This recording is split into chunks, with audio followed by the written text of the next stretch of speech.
ये है असली फायदा। তো এরম এরম করে এই যে জাস্ট আমি এর মধ্যে ছেড়ে দেব।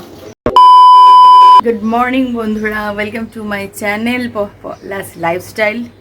7টা প্রায় বাজতে চললো। দেখো কীরকম আজকে মেঘলা মেঘলা ওয়েদার, কিন্তু রোদ তো উঠবেই। প্রচণ্ড গরম, প্রায় 40-41 ডিগ্রি মতো টেম্পারেচার দেখাচ্ছে। বিশেষ করে টাইকে যখন স্কুল থেকে নিয়ে আসি ওই 12:30 থেকে 1:45 সময়টা, মানে চিন্তা করতে পারবে না কি সাংঘাতিক রোদ আর কি বাজে অবস্থা হয়। আর বাচ্চাটা বাস থেকে নামে পুরো একদম জামা ভেজা, চুল ভেজা, ভারী ব্যাগ, মানে যাতা অবস্থা প্রত্যেকটা বাচ্চা।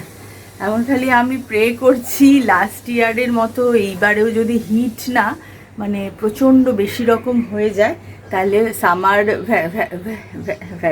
ভ্যাকেশানটা একটুখানি আগে দিয়ে দেয়, মোটামুটি 1 উইক অ্যাডভান্সই দিয়ে দেয়। তো দেখা যাক।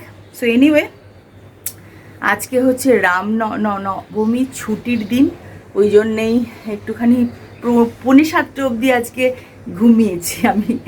তো এই জাস্ট উঠে একটু ফ্রেশ হলাম, হয়ে তারপরে টুকিটাকি কাজের ব্যাপার এবার আস্তে আস্তে শুরু হবে। তো ভাবলাম ব্লগটা স্টার্ট করি। এই যে দেখো আমার চিয়া সিড, সকালের চিয়া সিড, লেবু আর শসা। জল এলো এই মাত্র, আজকে একটু লেট এসছে, আস্তে আস্তে 40 হয়ে গেছে। তো এবারে কি বলে মঙ্গিতাও এসছে, কাজ টাজ করছে, আমি একটুখানি বসে আছি। যাব আজকে আবার কাচাকুচি আছে আমার এক গাদা, কাচাকুচি করে তারপরে আজকে তাই আর মাকে নিয়ে যাব হচ্ছে একটুখানি পার্লারে। মার হেয়ার কাট হবে, তাইরও হেয়ার কাট হবে। মঙ্গিতাদের গ্রামে বলছে যে বৃষ্টি হয়েছে, মতলব তাহলে একটুখানি মানে বৃষ্টি একটুখানি হচ্ছে মানে আরো গরম, আরো ঝেপে পড়বে। সাংঘাতিক অবস্থা, বুঝলে বন্ধুরা, সব জায়গায় এক অবস্থা। কলকাতাতেও শুনছি ওই রকম 41-42, অন্যান্য জায়গায় তো আছেই। বড্ড আমরা কলকাতায় থেকেছি তো জলের কষ্ট কি আমরা কোনো দিনও টের পাইনি। মানে যতদিন অবধি বম্বেতে না শিফট করেছি, জল আমাদের মানে অঢেল, আমরা জানতামই না যে জলের কষ্ট হতে পারে। এখানে এসে প্রথম শুনলাম যে জল দেয়, কতক্ষণ তাও দিনে একবার দেবে, 15 মিনিটস 10 মিনিটস, কখনো খুব ভালো ইয়ে হলে হাফ অ্যান আওয়ার। ওই যে দেখো সোসাইটিতে দেখেছো, এই দেখো জল নিয়ে এসছে, দেখো ট্যাঙ্কার। সো বন্ধুরা, একটুখানি বেলা হয়েছে, বেশি হয়নি, 9টা বেজে গেছে আর কি। তো এইবারে হচ্ছে যেটা হচ্ছে যে ব্রেকফাস্ট তো সবার হয়ে গিয়েছে। তা আমি যেহেতু আবার একটুখানি পার্লারের জন্য বেরোবো, জন্য তার আগে আমাকে একটুখানি রান্নার জন্য টুকটাক প্রিপারেশন নিয়ে নিচ্ছি। তো আজকে করব সেই মুইঠাটা, চিতল মাছের মুইঠা, যেটা আমার আগের দিনের ব্লগে আমি দেখালাম। তো দেখাচ্ছি এবারে কি করব। একদম এই একটাই রান্না একটু ঠিকঠাক মতো হবে, বাকি দেখা যাক, ঠিক নেই, যা হবে সবই শেয়ার করব। তো চলো টাইম ওয়েস্ট করছি না, আগে ফটাফট মুইঠার জন্য যা প্রয়োজন নিয়ে নিচ্ছি, বিকজ এই রান্নাটা একটু সময় লাগবে। এইটাতে এই যে মুইঠার মাংসটা, সামান্য একটু হলুদ দিলাম, নুন দিয়ে দিলাম একটু, আর এইটাতে না আমি আদা, রসুন, লঙ্কা, 2টো এলাচ আর খুব সামান্য এই যে এই পেঁয়াজটা ঠিক এইটুকু পোর্শন, অল্প একটু পোর্শন কেটে একসাথে বেটেছি, এটাও আমি দিয়ে দেবো এবার এটার মধ্যে। গোলমরিচ দেবো খুব অল্প, আসলে একটু ঝাল ভালোই লাগে, কিন্তু যেহেতু আমার মেয়েটা খায় না ঝাল, ওই জন্য আমাকে একটু বুঝেই করতে হয়। এবার আমি এটাকে মেখে নেব।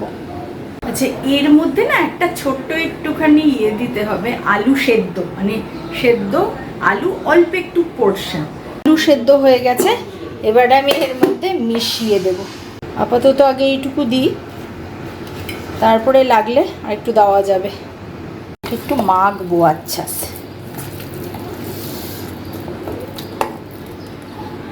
আমার এটা মাখাটা হয়ে গেছে। তো যাই হোক, আমার যাওয়ার টাইম হয়ে গিয়েছে পার্লারে। তো তার আগে এই যে ডাল মাল আমি সমস্ত ধুয়ে রেখেছি। আজকে যা যা রান্নার প্ল্যান, এই যে মাছের মাথা টাথা সমস্ত নুন হলুদ মাখানো হয়ে গেছে, চাল ধোয়া হয়ে গেছে, সব হয়ে গেছে।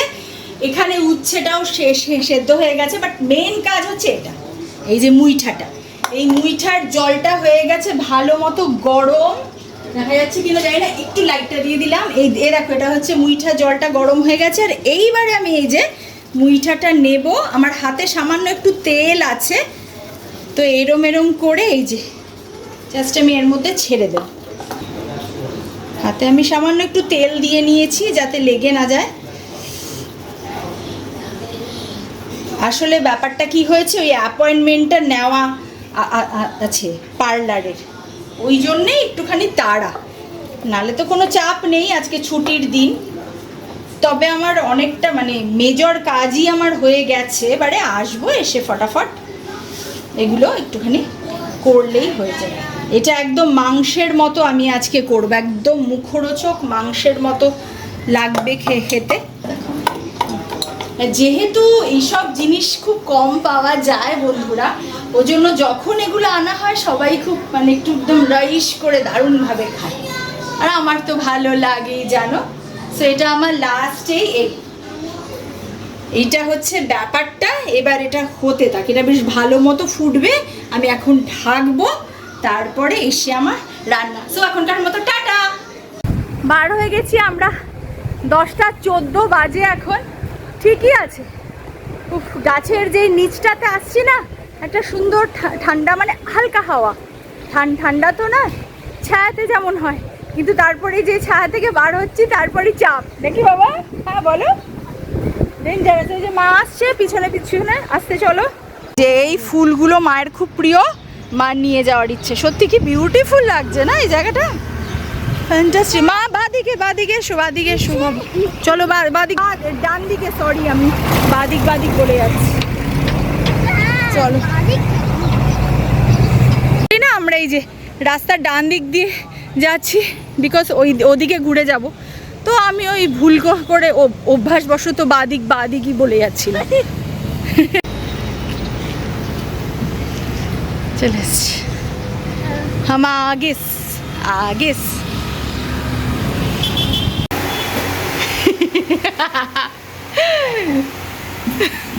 আর চোখে তাকায়, আর চোখে তাকাটা কোথেকে শিখেছিস রে?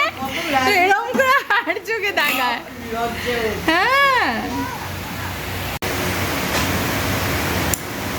ना, बाबली ने कहा था यहाँ पे गर्मी है ना,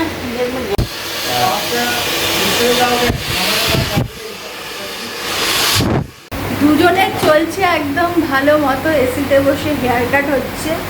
একজন এই যে আর্মি কাট বইগন, আর ওখানে মাকে দেখাবো আমি পরে, একদম আফটার ফিনিশ সেট হয়ে তারপরে আসবো। দুর্দান্ত লাগছে মা, দেখি পেছনে ফাইনাল লুক দেখি। মা একটু পেছনটা দেখাও, দুর্দান্ত লাগছে। দাঁড়া তুমি বসে থাকো, সত্যি ভালো লাগছে। ये भैया ने ये काम किया, इनके हाथों का काम बहुत अच्छा है, मैं इनसे ही करती हूँ। माँ दारुण লাগছে, फैंटास्टिक। लुक একটা लुक दाओ, फैंटास्टिक, एकदम ठीक है, परफेक्ट, बहुत अच्छे से कर दिया। Thank you.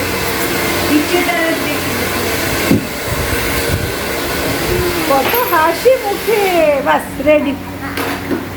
ये है असली फायदा। अभी इंस्टा में देखो, इंस्टा में पोलारॉय 54। अभी thank you for all of them. क्या नाम है भैया? शाहिद। यस, और ये आपका क्या नाम है?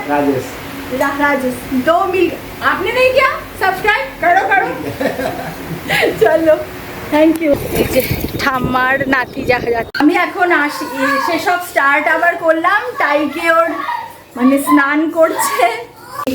এখানে তো আমার রান্না বান্না এই যে সমস্ত চলছে, মাছের মাথা ডাল ফাল হচ্ছে হোক, আর তার মধ্যে এই যে আমি একটুখানি বানিয়ে নিয়েছি ঘোল খাবো। সো আফটার বয়েল এই হচ্ছে ব্যাপারটা। এবার এটাকে কাটার পালা, পিস করে।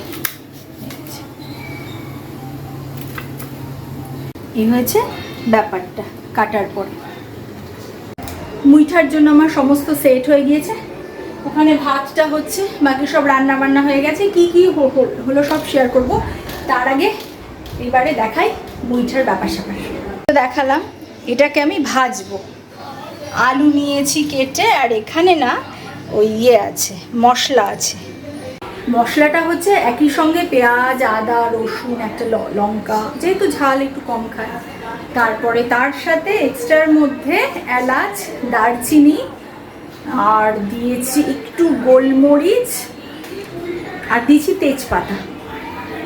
এই দিয়ে আদা ফাদা এই দিয়ে একসঙ্গে আমি পেস্টটা করেছি। এবারে এলাচ, দারচিনি, তেজপাতা এগুলো সেপারেটলিও দেওয়া যায়, বাট আমি দেখেছি স্পেশালি তেজপাতাটা বাটলে না এটা খুব সুন্দর গন্ধ আসে। তো এবারে এই মশলাটা দিয়ে রান্নাটা হবে।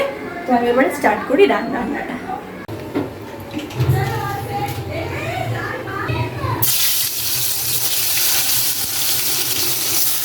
মাছের মতো এগুলো এবার ভেজে নেব। এই যে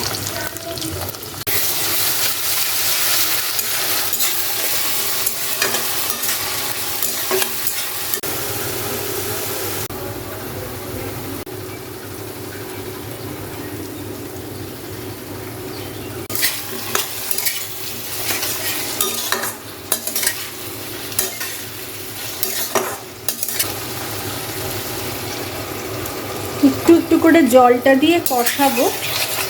ওটা হচ্ছে আমার মশলা ধোয়ার জলটা, ওটা আমি সবসময় ইউজ করি। ঢেকে ঢেকে রান্নাটা করেছি। এই দেখো কালারটা এসছে, দেখ সাংঘাতিক রং এসছে একদম। খুব ভালো করে কষানো হয়ে গেছে। এবারে আলুটা একটু দেখে নিই। ইয়েস, আলুটাও ভালো মতো সেদ্ধ হয়ে গেছে। এবার আমি একটু সামান্য হট ওয়াটার দিয়ে দেবো, আর দিয়ে দেবো একটুখানি চিনি। টমেটো সসটা যেহেতু একটু মিষ্টি মিষ্টি হয়, ওই জন্য আমি চিনিটা একটুখানি কমই দিয়েছি। এই যে মুইঠাটা না আমি এর মধ্যে দিয়ে দিয়েছি, মিশিয়ে দিয়েছি। হয়ে গেছে। একটু সামান্য ঘি অ্যাড করব।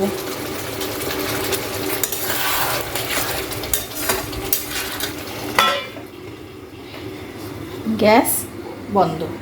1:30 প্রায় বাজে। তো রান্না আমার ডান হয়ে গেছে। বেশ খানিকক্ষণ হলো। আমি একটু অন্যান্য কাজ করছিলাম। চলো আলটিমেটলি আমি আজকে কী কী করলাম দেখাচ্ছি। উচ্ছে আলু সেদ্ধ, মাছের মাথা দিয়ে মুগ আর মসুর ডাল মিক্সড করে, আর এই হচ্ছে সেই চিতলের মুইঠা, চিতল মাছের মুইঠা, আর সঙ্গে একটু শসা নিয়ে নিয়েছি। সো এটা হচ্ছে আমার আজকে লাঞ্চ প্ল্যাটার। তো বন্ধুরা, কেমন লাগলো ব্লগটা অবশ্যই বলো। জানিও, একটু লাইক করো, একটুখানি কমেন্টস করো, একটু বলো যে তোমাদের যেটা ভালো লাগবে না ওটাও বলো। অলওয়েজ ওয়েলকাম, বিকজ তোমাদের রাইট ফিডব্যাকেই আমার মানে সত্যিকারের গ্রোথটা হবে।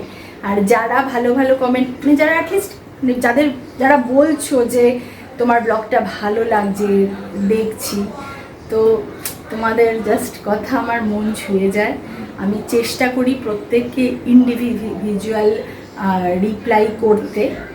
আর যদি তোমাদের আজকের ব্লগটা ভালো লাগে তাহলে প্লিজ অবশ্যই লাইক করো, কমেন্ট করো, শেয়ার করো, আর সাবস্ক্রাইব করো। তো আর হ্যাঁ, তো অবশ্যই যেটা ইম্পর্টেন্ট কথা সেটা হচ্ছে অনেক ধন্যবাদ সঙ্গে থাকবার জন্য। দেখা হচ্ছে নেক্সট ব্লগে। তারপর টাটা।